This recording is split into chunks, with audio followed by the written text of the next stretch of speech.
Hi, everybody. I just wanted to talk to you really quickly today about planning. Planning is so important. If you want to achieve something and achieve it successfully, you need to plan and prepare in advance.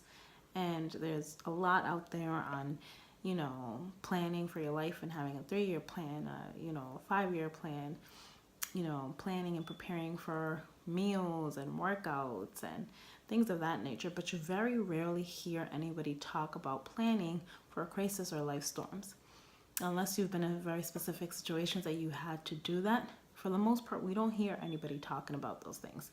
And it's very important to prepare for that because, well, life happens and sometimes it comes at you fast and it comes at you hard. And in an instant, you'll find yourself in a crisis and in a storm, and you'll have your survival mode that will help you get through it.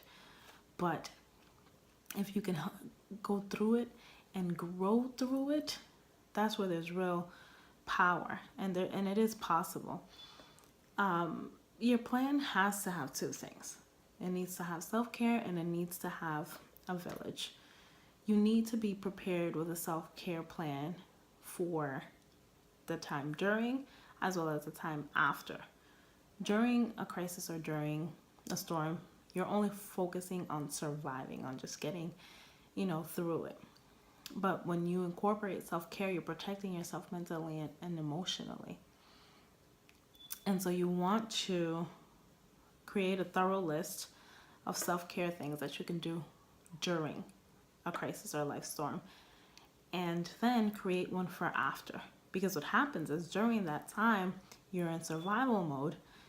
Sometimes you don't really switch and you stay. And that's a dangerous place to be in when you're in constant survival mode. It's only supposed to be for a short period of time. It's not supposed to be there permanently. So you need to create a self-care plan that's going to help you get out of that mode. And then having a village, you need to have people in your life who are going to help you grow through it, go through it, that are going to be there for you, that are going to pray with you, that are going to pray for you, that are going to, make you a meal, that are going to take your kids, whatever the case may be. You need to identify people in your life that are going to do that for you and, kind of anticipate some of the things that you would need. And it's hard to know what you would need in time of a crisis or a life storm if you don't know what it is, right? But there's some basics, like if you have a family, you need to know like who would pick your kids up or who you trust with your children that you can drop them off at their house, things like that and things of that nature. And creating sample things that you think you would need. So, you would need someone to encourage you to use your self-care plan because during that time you're not thinking about self-care.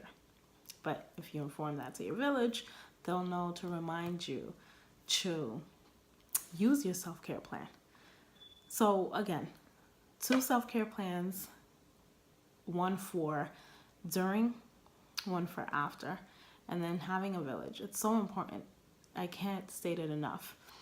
I'm in a place now where I'm able to not only have a village, but I'm able to use them.